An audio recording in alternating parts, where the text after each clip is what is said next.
대구에서 코로나19가 빠르게 퍼지던 지난 2월이었습니다.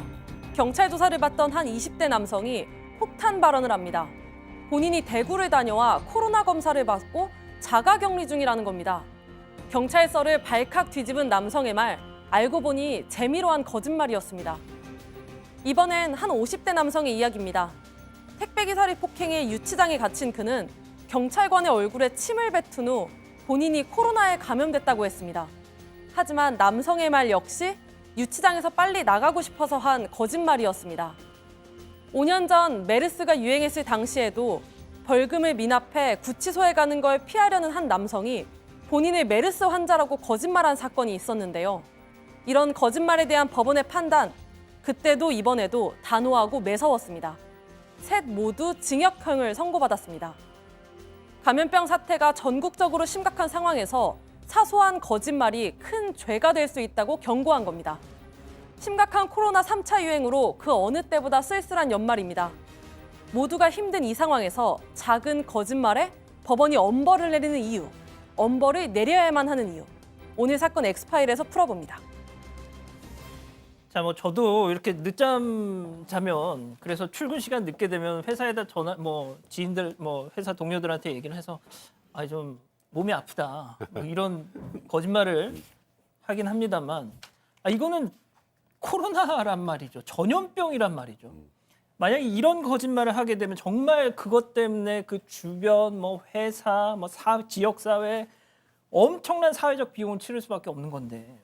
자, 일단 이 대구에서 위험한 거짓말을 한 남성 이부터 좀 얘기를 해보겠는데 왜 그런 거랍니까?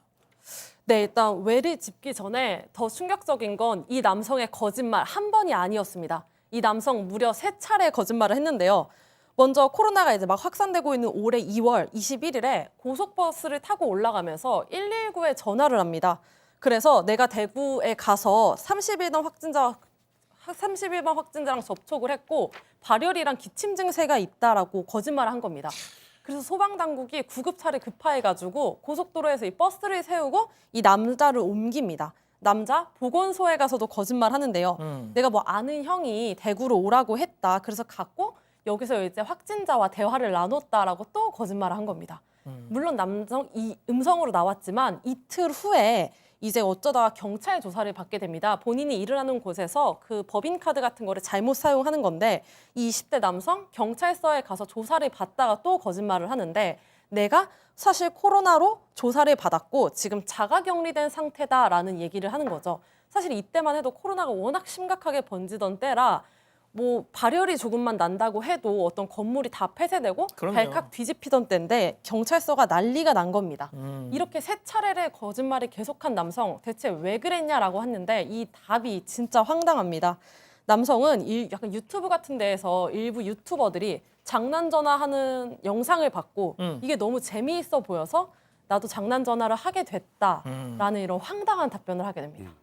백 변호사님, 네. 이 사람은 어떻게 하면 좋겠습니까? 이거 진짜 중형에 처해야죠. 사실 이 단순한 거짓말이 아니라 아까 말씀하셨던 것처럼 저도 그냥 안 아픈데 아픈 척하고 옛날에 학교도 좀 늦게 가고 그랬던 적이 있는데 지금도 그러시잖아요. 좀 가끔 그래요. 그런데 지금 이 거짓말은요. 이 거짓말 때문에 지금 얼마나 많은 국가 지금 공권력과 또 얼마나 많은 의료 인력과 얼마나 많은 분들이 고통을 받아야 됐습니까? 그러니까 우리 감염병 예방법에 보면 지금 이런 정당한 사유 시 역학조사를 거부하고 방해하는 것뿐만 아니라 거짓 진술을 하는 것 역시 처벌의 대상으로 삼고 있습니다. 이게 2년의 징역형 또는 2천만 원의 벌금형에 처해지게 되는데 이것뿐만이 아니라 이제 거짓말을 해서 발칵 이제 경찰서나 다 뒤집어놨죠. 전형적인 위계에 의한 공무집행방해죄에 해당합니다. 이 역시 5년의 징역형에 해당하는데 통상적으로 이 정도 이번에 지금 이 사태를 전후로 생각을 해보면 이런 정도의 거짓말 비난은 많이 받지만 실형 선고하는 게 별로 없었거든요. 근데 이 사건 관련해서 이 남성 일단 구속이 됐고요. 예. 그리고 그 이후에도 징역 2년에 실형이 선고됐습니다. 정말 이번에 그 처벌을 받고 정말 정신 똑바로 좀 차렸으면 좋겠습니다. 그러니까요. 자, 이 기자 근데 접촉자 혹은 동선 숨기는 사람 부지기수였잖아요, 그동안. 예? 네, 얼마 전에 인천 해경 소속 경찰관이 자신의 동선을 숨겨가지고 이제 큰 일이 났었는데요. 이 경찰관은 자신의 동선을 묻는 역학조사 과정에서 몸 상태가 좋지 않고 기억나지 않는다 이런 식으로 말했는데 이 사람을 만났던 사업가의 동선을 확인하는 과정에서 이 경찰관도 만났던 것으로 추가적으로 확인이 됐던 겁니다. 한 유흥업소에서 이제 술을 마시고선 그 유흥업소에 갔던 사람이 이제 확진이 된 건데요. 이 경찰관도 이 사업가랑 술을 마신 것으로 추후에 드러난 상황입니다. 300명이 넘게 이 유흥업소 관련해서 조사가 이루어졌고 역학조사가 이루어졌고 이 검체를 받아서 검체 검사를 받았고 이제 이 경찰관을 포함해서 4명이 총 확진된 것으로 드러났습니다. 그리고 지난 8월에도 온천을 다녀온 부부가 거짓말을 해서 역학조사에 혼선을 줬는데요. 10차례나 거친 이 역학조사 과정에서 허위 진술을 했습니다. 그런데도 신용카드 사용 내역, CCTV, 그리고 GPS 추적 등을 통해서 사실상 이 부부가 실제로 온천에 간 것이 확인이 된 겁니다. 그 온천에 해당 당일에 700명이 넘는 사람이 방문했기 때문에 이 제주도의 유명한 온천인데 이 제주도에서는 이 부부에게 1억여 원의 손해배상을 제기하기도 했습니다. 공 기자, 근데 지금 뭐 코로나 때문에 그런 일이 있었나 싶을 정도로 이제 기억 저편으로 사라지긴 했지만 2015년 메르스 그때도 정말 엄청난 충격이었잖아요. 자, 그쵸. 근데 그때도 이런 식의 장난을 거짓말을 했던 사람이 있었죠? 예, 맞습니다. 우리가 흔히 뭐 유행병이 5년의 주기로 돈다 이런 얘기도 있듯이 이런 거짓말하는 사건도 5년의 주기로 돌고 있나 봅니다. 2015년 6월이었습니다. 어떤 한 남성이 내가 서울에 있는 무슨 병원을 갔다 왔는데 갑자기 병원에 갔다 오고 나니까 고열이 나고 기침이 난다라고 전북도청에 전화를 해서 거짓말을 합니다. 도청이 발칵 뒤집혔고 도청이 해당 남성에게 보건소 직원들을 보내서 우리가 방문 검사를 하겠다라고 제의를 했는데 남성이 아니 열이 내렸고 지금 몸 상태가 괜찮아졌다. 내가 아침에 다시 전화를 하겠다라고 거부를 하는 겁니다. 그래서 보건소 직원과 경찰이 남성이 알려준 주소까지 갔는데 알고 보니 이 주소 가짜 주소였습니다. 남성은 사실 전남 영광에 있었었는데 전북 고창에 살고 있다고 거짓말을 한 겁니다. 그래서 경찰이 휴대전화 위치 추적까지 해서 무려 4시간 만에 간신히 남성을 찾아냈는데 남성은 메르스 확진자가 당연히 아니었고 뭐 서울에 있는 모 병원에 간 적도 없는 상황이었습니다. 이 사람 거짓말 왜 한 거예요? 당시 먼저 수사했던 담당관의 이제 인터뷰 준비되어 있는데요. 먼저 듣고 설명드리겠습니다. 네. 아직 준비가 안 됐다고 네, 그러는데 그럼 제가 먼저 설명을 드리겠습니다. 그냥 얘기를 해주시죠. 네네. 이게 사실 음주운전이 적발됐던 사건인데요. 이 허위 신고를 했습니다. 음주운전에 이제 걸렸기 때문에 처벌을 받을 수 있기 때문에 처벌과 보호 감찰이 될 상황을 모면하기 위해서 이 상황을 피하기 위해서 한 겁니다. 그렇군요. 자, 이 사람 어떤 처벌을 받았습니까, 백 변호사님? 일단 혐의는 똑같습니다. 감염병 예방법 위반이고요. 또 하나는 위계에 의한 공무집행 방해 혐의인데 이제 그 당시에 이 남성도 이런 거짓말로 흔치 않게 구속이 됐었습니다. 그래서 3개월 구속이 됐었으니까 1심에서는 이제 정신 차렸겠지 하고 벌금형만 선고를 했는데요. 항소심에서는 일단 벌금형 갖고는 안 된다 하고 예. 6개월의 실형까지 다시 선고를 했었던 상황입니다. 그렇군요. 자, 승 의원님, 제가 네. 지금 제일 여쭙고 싶었던 거. 그러니까 뭐랄까요? 이런 사람들 그러니까 뭐 유튜브에서 이 뭐 소방서에 장난 전화하는 그 동영상이 너무 재밌어서 나도 한번 해보려고 했다. 뭐 약간 관심이 필요한 분들 뭐 이런 그 시쳇말 뭐 있지 않습니까? 그런 심리인가요? 사실 이게 뭐 지금 우리가 갖고 있던 그냥 뭐 이렇게 이야기하는 그런 사람들의 그런 특징을 빼고 일반 사람들이 그럼 도대체 이 코로나19에서 가장 문제점이 뭐길래 이렇게 거짓말을 하게 되느냐. 사실 코로나19 역학조사할 때도 거짓말하는 경우가 좀 많거든요. 그 가장 첫 번째가 낙인 효과라 그래서 코로나가 걸렸는 게 그 코로나로 그치는 게 아니라 주위 사람들에게 너는 잘못된 사람이다.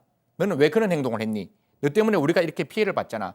제일 처음에 그 코로나가 딱 시작되었을 때는 내가 감염병에 걸릴 수 있는 두려움과 낙인의 두려움이 일정 부분 거의 비슷했는데요. 이게 이제 통계청에서 발표한 한국의 사회 동향에도 그래프에 정확히 나와 있는데 지금 같은 경우에는 가장 큰 게 그 낙인 효과에 대한 문제가 가장 크다라고 나오기 때문에 절대로 코로나는 지금 이 순간 누구나 어디에서나 어떠한 경우에서도 걸릴 수 있기 때문에 그 걸리는 거에 대한 낙인 효과를 우리가 조금 인정하지 않아야 되는 측면이 하나 있고 두 번째는 첫 번째 사생활 혹시 기억나시는지 모르겠는데 예. 그 분단위로 사생활이 다 나왔거든요. 아하. 어디 가고 어디 가고 그렇죠, 어디 가고 그렇죠. 어디 가고 어디 가고 그렇다 보니까 그런 어떤 사생활이 드러남으로써 기존에 있던 나의 어떤 가족 관계가 완전히 해체되는 두려움이 있어서 이런 부분에 대해서 거짓말을 했다라고 나오는데요. 그럼에도 불구하고 저는 반드시 말씀드리겠습니다. 지금은 사람의 생명, 우리 국민의 생명을 지켜야 되는 거기 때문에 이러한 거짓말은 절대로는 해서는 안 된다. 이런 말씀을 드리겠습니다. 자, 백 변호사님 그런데 물론 경중을 좀 따져야 될 것 같긴 합니다만 이런 거짓말 했다고 또 다 막 이렇게 처벌을 할 수는 없잖아요. 그러니까 우리가 가짜 뉴스를 양산하면 처벌한다 뭐 이런 얘기들 종종 들어보셨죠. 근데 거짓말을 한다고 무조건 처벌은 못 합니다. 일단 통상적으로 일반적으로는 거짓말을 해서 누군가의 명예를 훼손하거나 이런 경우 처벌을 하죠. 근데 보통 예를 들어서 예전에 미네르바 사건에서 미네르바가 나중에 이제 무죄가 나오는 게 그 당시 허위사실 유포해서 공공에 해를 끼치면 처벌하는 규정이 전기통신기본법에 있었는데 사라졌어요. 이거는 표현의 자유 제한 문제 때문에. 그런데 최근에는 이렇게 코로나와 관련된 거짓말은 무슨 일이 생기나요? 역학조사하는데 문제 생기죠. 사회적 비용 들죠. 그러니까 감염병 예방법에 이제 규정을 해놓고 그것 때문에 허위 신고하면 이제 경찰이나 이 보건소가 또 난리가 나죠. 그러니까 이제 위계한 공무집행방해 같은 걸로 처벌하는 건데 이제 문제는 좀 단순한 허황된 정보들을 막 이렇게 인터넷 뿌리는 것만 가지고 처벌을 하기 또 힘들기 때문에 사실 이거는 그 정보를 받아보는 분들께서도 굉장히 꼼꼼하게 진위 여부를 파악해 보실 필요가 있습니다. 알겠습니다. 자, 이 기자 뭐 지금 황당한 거짓말들도 되게 많았잖아요, 그동안. 몇 가지 좀 소개를 해 주시죠. 네, 2015년 메르스 때는 한 20대 여성이 출근하기 싫다는 이유로 이 메르스에 걸렸다 이렇게 거짓말을 해서 큰 문제가 뭐 되기도 심정은 했습니다. 이해가 갑니다만. 네, 뭐 마음으로는 이해가 갈 수 있지만 이러면 안 그런 짓은 되는데요. 하면 안 되죠. 네네. 예. 여성의 남편이 아내가 메르스에 감염돼서 출근하지 못한다 이렇게 문자를 지금 나오는 겁니다. 이렇게 누구누구 신랑입니다. 메르스 양성 반응이 있어서 대학병원에 있습니다. 이런 식으로 거짓말을 한 건데요. 그래서 당시 보건소가 경찰 협조를 얻어서 여성의 거주지를 파악한 뒤 직원을 급파했습니다. 이 여성은 회사를 다니는 중이었는데 여성과 함께 통근 버스를 탄 사람이 통째로 격리가 되기도 했습니다.